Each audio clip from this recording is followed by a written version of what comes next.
Good morning, everyone, and welcome to another edition of Hispana. I am Alberto Vasallo. And on the show today, the Massachusetts General Hospital, a perennial top 5 hospital in America, has named the hospital's first vice president and chief equity and inclusion officer. Now, you'll meet him on the show later this morning. We'll also offer some insights on a topic not openly discussed, at least not as often as it should be: funeral services, options, costs, and resources. Also on the program, this year's crop of El Mundo Boston interns. You'll meet 2 of them in just a bit. And coming up next, what can you do in the battle against breast cancer, which is still the second leading cause of cancer death in women? All this and much more right here on Revista Hispana.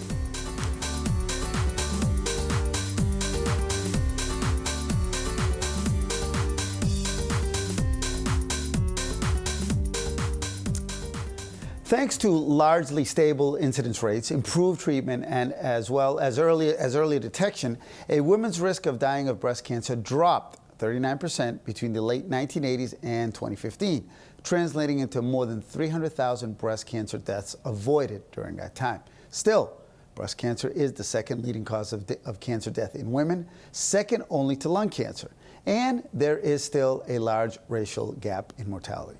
To tell us more about what can be done to save even more lives from breast cancer, we've invited our good friend Theresa Freeman. She is the Director of Communications for the American Cancer Society Northeast Region. Welcome back to Revista, to Channel 7, and nice to have you again. Hola, buenos dias. Thank you for having me. I appreciate it. You know, we were talking about how I've been here a couple of times because breast cancer is a topic that is always important to us, right? 1 in 8 women will be diagnosed. And, you know, I think we keep pushing on it because it is important. My own great-grandmother was rumored to have breast cancer. Now, rumored, so they didn't talk about it? They didn't talk about it. My grandmother told me she thought her mother had breast cancer, but she never actually knew. And in today's age, like, you know, those stats you just read, the mortality rate's coming down because we're increasing education, we're getting people screened on time, and there's just frankly better treatments out there. Good. Now, talk to me a little bit about that, detecting it earlier, now more than ever. Is that because awareness is an all-time high, and people just and women are just more prone to go, whereas before that wasn't the case? Yeah, absolutely, and certainly in part. One of the things that American Cancer Society is focusing on really is access to care and making sure that the men and women who are appropriate do get screened for breast cancer on time and that they follow up on their results. We're working with folks like Codman Square Health Center in Dorchester, providing them a grant with the Patriots Foundation to really staff that up and follow up with the people in their community to say, you know, make calls, send text messages, have you gotten your screenings? You did well, you know, let's talk about the findings and what needs to be done. So really making sure people start treatment on time and see that through to completion. Now, I know that every year in the fall, you have a big, you know, let's call it the centerpiece of at least the awareness campaign, right? Channel 7 here, we're a proud sponsor of that. That's something that gets so many folks together that sometimes they don't even know you had this in common, right? This journey, whether you had a family member, you had it yourself. It's kind of like not just a great event, but it's a bonding experience with other folks. Yeah, absolutely. Our Making Strides Against Breast Cancer walk in Boston is one of the first Making Strides walks. Last year we had about 30,000 people all down on the Charles River Esplanade, and it really, yes, it's a fundraiser, but it builds that sense of community and commonality, and you know, you just get everybody talking about all the stuff that they share in common. You know, for example, we've got our 1-800 number. I was speaking to a woman diagnosed with breast cancer who said, you know, I was working full time, I was a wife, a mother.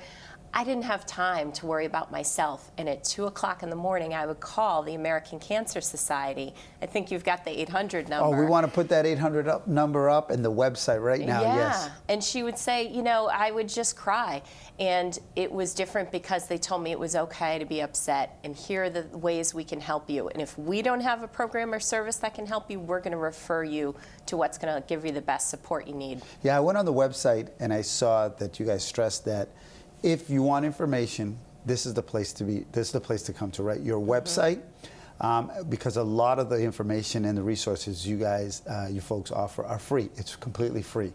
Yeah, and a lot of people don't know our website as well as our 800 number is offered in Spanish.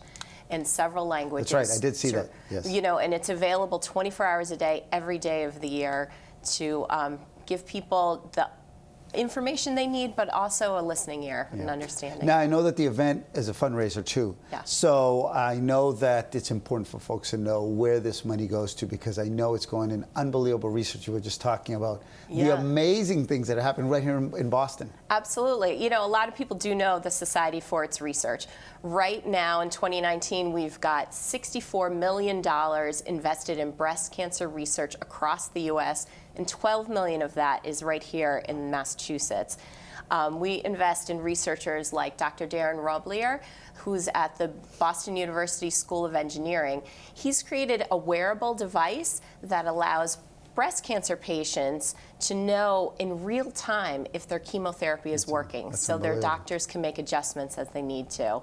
That is unbelievable. You know, so like the research is what most people know us for, the 800 number, the grants like to Codman Square, and peer-to-peer support, free rides to treatment. There's so many ways that we say we're attacking cancer from every angle. That's good news about the Codman Square, though. I know they do good work. They've been here before.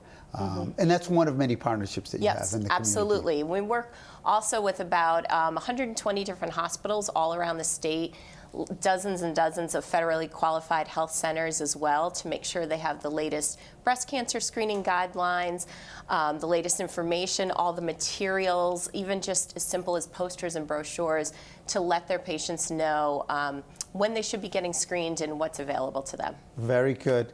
Well, thank you for stopping by again. Thank you for sharing that story about your great-grandmother. Yeah. And we'll see you this fall again. Definitely. The walk, Making Strides Against Breast Cancer, Charles River Esplanade. Look for us this fall. Absolutely. All right. Thank you, Theresa. Thank you. Muchas gracias. I think that's the extent of her Spanish. I know. When we come back, an interesting and important topic that is often not discussed. What are the funeral services options that exist, the cost, and the resources? We'll give you some insight when we come back right here on Revista Hispana.